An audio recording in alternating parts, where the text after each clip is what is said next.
connaissez la signification du logo de Game Freak?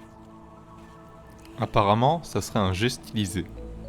Moi, j'ai toujours vu un arbre dans celui-ci. Une sorte de sapin. Alors pourquoi je fais cette intro sur la signification du logo de Game Freak? Connaissez-vous l'expression « l'arbre qui cache la forêt » ?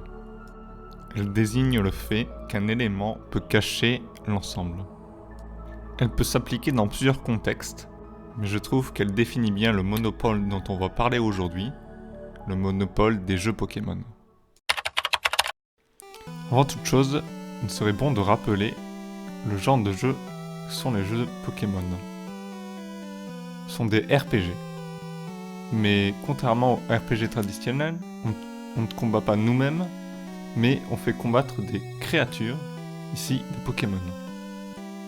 Et c'est là qu'est le premier problème. Vu que le genre de jeu n'a pas de nom bien défini, tous les jeux qui ressemblent à Pokémon sont souvent considérés, à tort, comme des plagiats Pokémon. Il faudrait alors donner un nom au genre en question. Alors certains en anglais appellent ça les Monster Taming Games, littéralement les jeux de dressage de monstres.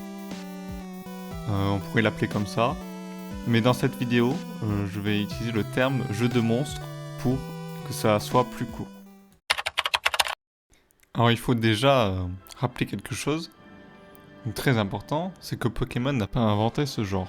En effet, d'après ce qu'on sait, Dragon Quest V l'a fait avant. C'est peut-être le premier, peut-être pas, mais en tout cas, Pokémon n'a pas inventé le genre. Donc on ne peut pas parler de plagiat de Pokémon lorsque le jeu possède un système de capture de monstres. C'est le cas de Palworld par exemple, que vous connaissez sûrement parce que ça a quand même fait pas mal de bruit en 2024 et qui a été longuement critiqué de plagiat Pokémon.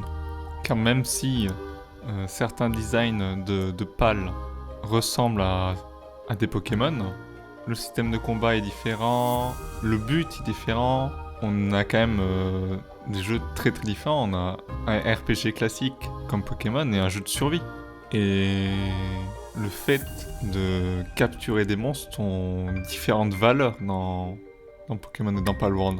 Pokémon, on est directement relié, on a directement besoin de ces Pokémon pour jouer, alors que les PAL sont un outil pour améliorer notre base, faciliter notre exploration. Si on veut parler de ressemblance, Palworld est beaucoup plus proche d'un arc que de Pokémon.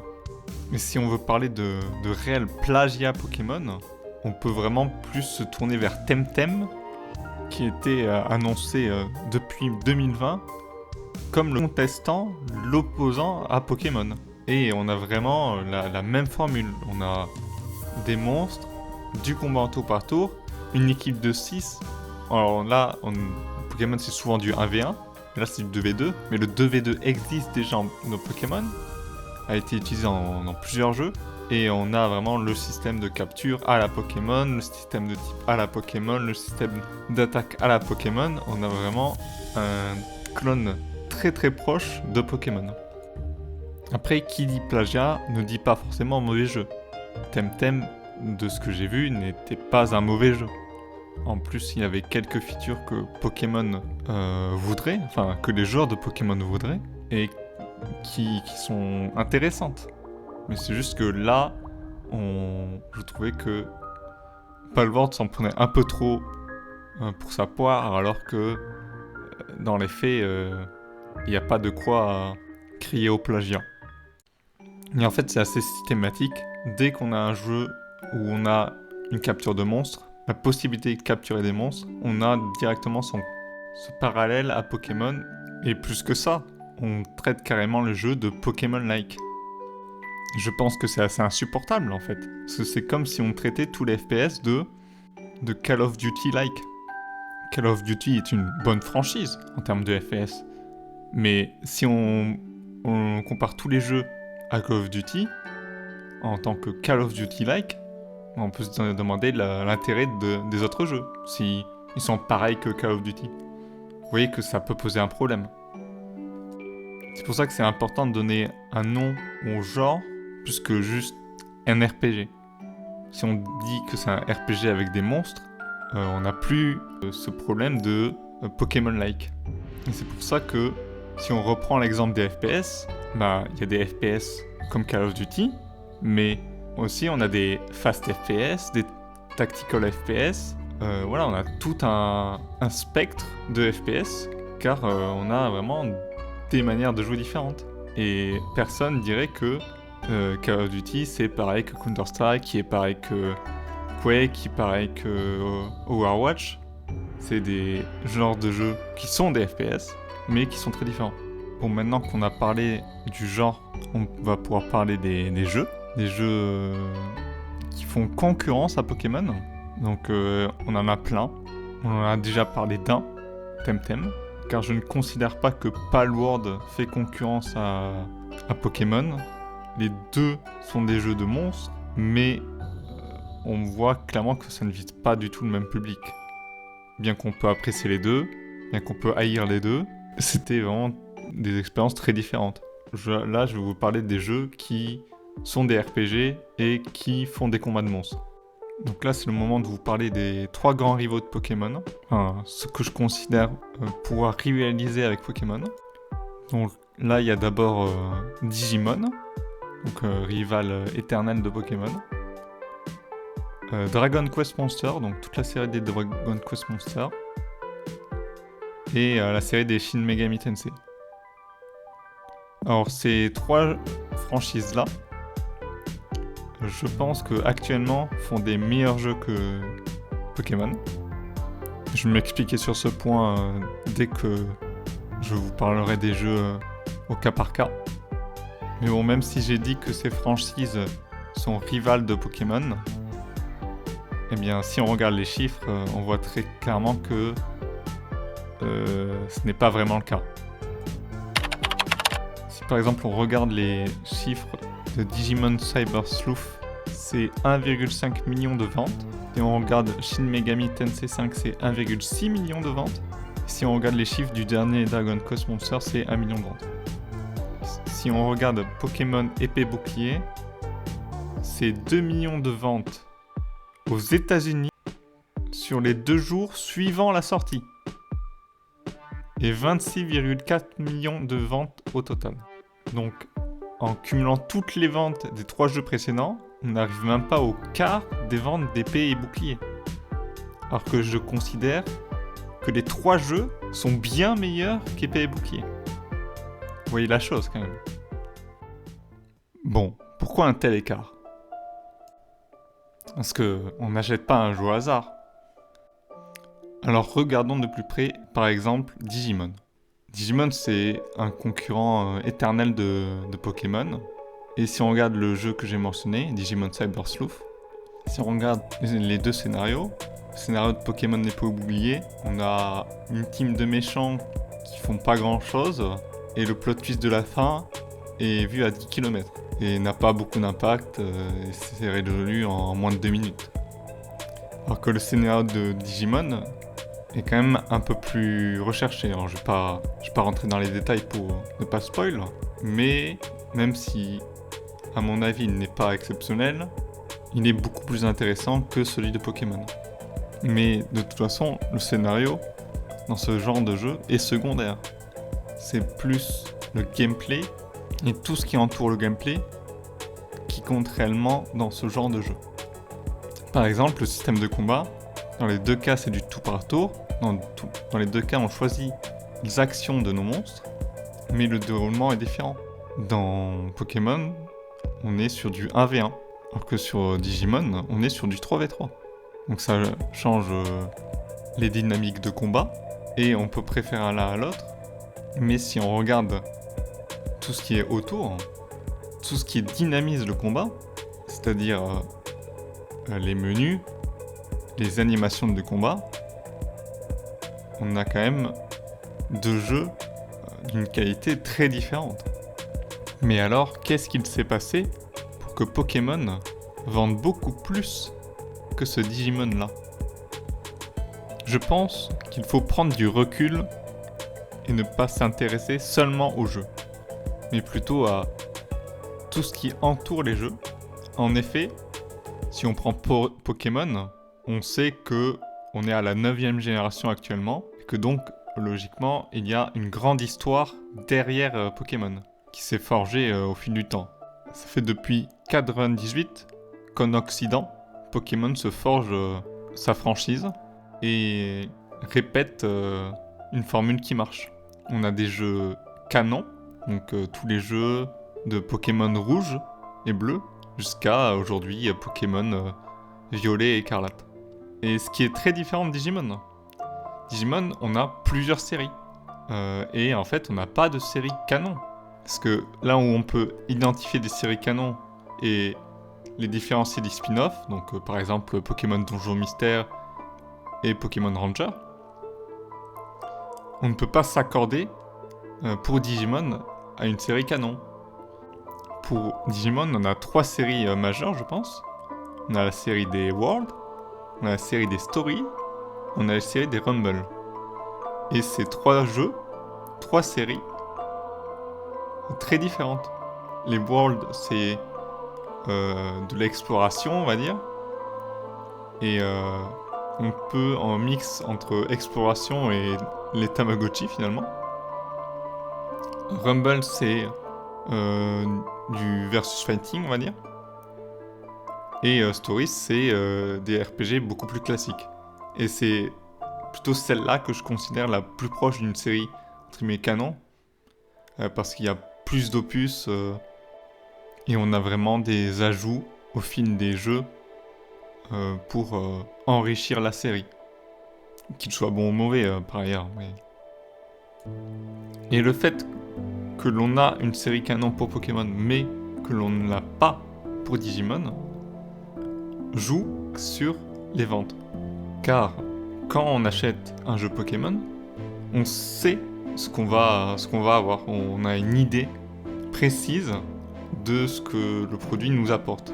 Alors que pour Digimon, on a quelque chose de plus vague, finalement. On sait que on va y avoir des Digimon, on sait qu'on va devoir s'occuper de monstres, mais c'est beaucoup plus vague. Et du coup, ça peut paraître paradoxal, finalement, parce que on s'attend que les gens cherchent des nouvelles choses, mais en fait, c'est le contraire. C'est le fait qu'on ne sait pas ce qu'on achète, ou pas assez précisément ce qu'on achète, qui fait que on se rebute à l'achat. Et ce phénomène est assez problématique, parce que ça empêche la créativité des développeurs à certains points. Les gens veulent de la nouveauté, mais pas trop. En tout cas, c'est le cas pour des séries bien établies comme Pokémon et Digimon. Si on crée par exemple une nouvelle série, on n'aura pas ce problème finalement. En fait, ici, tout est une question de fidélisation de l'audience. Pokémon, on sait ce qu'on achète, c'est une valeur sûre. Alors que Digimon, c'est plus confus. Bon, on a parlé du cas Digimon, mais les 2 autres jeux, 2 autres licences, ont d'autres problèmes. Car Shin Megami Tensei ou Dragon Quest Monster Joker sont des jeux avec des gameplays très établis et n'ont donc pas ce problème de fidélisation de l'audience. Parlons d'abord de Dragon Quest Monster Joker. Ce sont, comme Pokémon, des jeux RPG tour par tour, et donc on a vraiment une similarité avec Pokémon. L'intérêt de Dragon Quest Monster, c'est surtout la customisation des monstres. On a vraiment un grand choix pour customiser nos monstres et avoir des monstres très uniques. Le gameplay, en vrai, il se rapproche beaucoup d'un Dragon Quest classique, sauf qu'on ne contrôle pas les héros, mais bien des monstres. Bon. Alors quel est le problème des Dragon Quest Monster ? En fait, c'est assez simple. Il y a finalement peu de jeux qui sont sortis en Europe et aux États-Unis. La plupart sont restés au Japon. Si on regarde bien, le premier n'est pas sorti en Europe mais sorti aux États-Unis. Le 2 pareil, pas de sortie en Europe. Caravan Heart n'est pas sorti en Europe ni aux États-Unis. Joker est sorti dans le monde entier. Joker 2 aussi. Terry Wonderland 3D, donc remake du premier, n'est pas sorti en Europe ni aux États-Unis. Jusqu'à finalement le dernier en date, donc The Dark Prince, qui est sorti dans le monde entier. Donc finalement, sur 9 jeux, 3 sont sortis en Europe et 5 sont sortis aux États-Unis. Je vous cache pas qu'en tant que fan des 2 premiers opus Joker, à chaque fois que je voyais un nouveau jeu sortir sur la 3DS, et savoir qu'on ne l'aurait pas, ça me faisait grincer des dents. Tandis que pour Pokémon, sur les 37 jeux classiques, seulement un n'est pas sorti en Europe. Il s'agit de Pokémon Vert, le tout premier jeu. Et finalement, on s'en fout un peu parce que Pokémon Vert, c'est juste un rebranding de Pokémon Bleu. Au final, on se retrouve ici encore avec un problème de fidélisation de l'audience. Car finalement, tandis que Pokémon est présent sur toutes les générations de consoles, Dragon Quest Monster n'est présent que sur la DS et la Switch pour l'Europe. Enfin, Shin Megami Tensei a un autre problème, en plus de celui de Dragon Quest Monster, le problème de l'accessibilité. Accessibilité de gameplay et accessibilité de contexte, on va dire. Le premier point, c'est facile, c'est que le jeu est... La série en général est beaucoup plus dure que les autres séries évoquées précédemment. Le deuxième, c'est que le jeu est beaucoup plus mature dans son environnement, aussi bien dans son scénario que dans l'inspiration des monstres eux-mêmes. On a franchement des monstres très très dégueulasses, qui pourraient facilement faire partie d'un jeu de zombies ou d'un jeu d'horreur. Et donc qui dit jeu plus mature, dit jeu moins family friendly, et donc on vise une audience beaucoup moins large, beaucoup plus restreinte, et donc ça impacte directement les ventes. Avec ce dernier point, on a fait, je pense, l'étalage des points qui font que Pokémon est beaucoup plus populaire auprès du grand public, mais ces points ne concernent que les jeux. Il y a d'autres points qui font que la franchise Pokémon est beaucoup plus connue que les autres franchises évoquées précédemment. On va donc parler de l'aspect multimédia des franchises. Si on regarde la franchise Digimon par exemple, on a les jeux, un dessin animé, enfin plusieurs dessins animés, des gadgets et des peluches. C'est déjà pas mal. Mais dans les faits, Digimon, c'est surtout des dessins animés, même avant d'être des jeux. Les gens se souviennent beaucoup plus du dessin animé que des jeux. Ensuite, Dragon Quest Monster, là, il n'y a pas grand chose. C'est relié à la série des Dragon Quest, donc il y a des peluches de certains monstres et des dessins animés, mais rien à voir avec la série Dragon Quest Monster, c'est vraiment lié à la série des Dragon Quest. Donc là, vraiment, il y a rien. Si on regarde Shin Megami Tensei, c'est presque pire. Il y a vraiment rien, il y a quelques peluches de monstres, mais là encore, vu que Shin Megami Tensei c'est lié à Persona et que Persona est beaucoup plus connu, est-ce que c'est vraiment Shin Megami Tensei ou Persona? Je pense que c'est plus Persona, quoi. Et enfin, si on regarde Pokémon, on a les jeux, le dessin animé, les peluches, les jeux de cartes qui en ce moment même fait beaucoup plus de bruit que le jeu en lui-même avec Pokémon TCG sur mobile. Et ce qui est assez fou, c'est que beaucoup de gens qui n'ont vraiment pas joué à Pokémon se mettent à adorer le jeu de cartes en lui-même. Sûrement des philatélistes refoulés. Il y a aussi plein de collaborations avec d'autres marques qui font qu'on a des vêtements Pokémon, on a des chaussures Pokémon, on a même un parc d'attractions Pokémon au Japon à Nagoya. Donc c'est le Poképark. Donc voilà, ça pour vous dire que si The Pokémon Company fait des jeux aussi nazes, qualité clairement insuffisante, c'est qu'ils peuvent se le permettre. Parce que la franchise est tellement ancrée dans notre culture qu'au final, ça n'a pas d'importance. Et pour ceux qui en ont marre des jeux actuels, bah, je vous invite à tester d'autres licences, celles que j'ai évoquées dans cette vidéo, mais aussi d'autres moins connus, des indépendants qui font des bons jeux. Si ça vous intéresse, je vous conseille la chaîne de Gym Leader Ed. C'est un anglophone qui parle d'actualité sur ce genre de jeu. Et voilà. Merci d'avoir regardé. Bisous!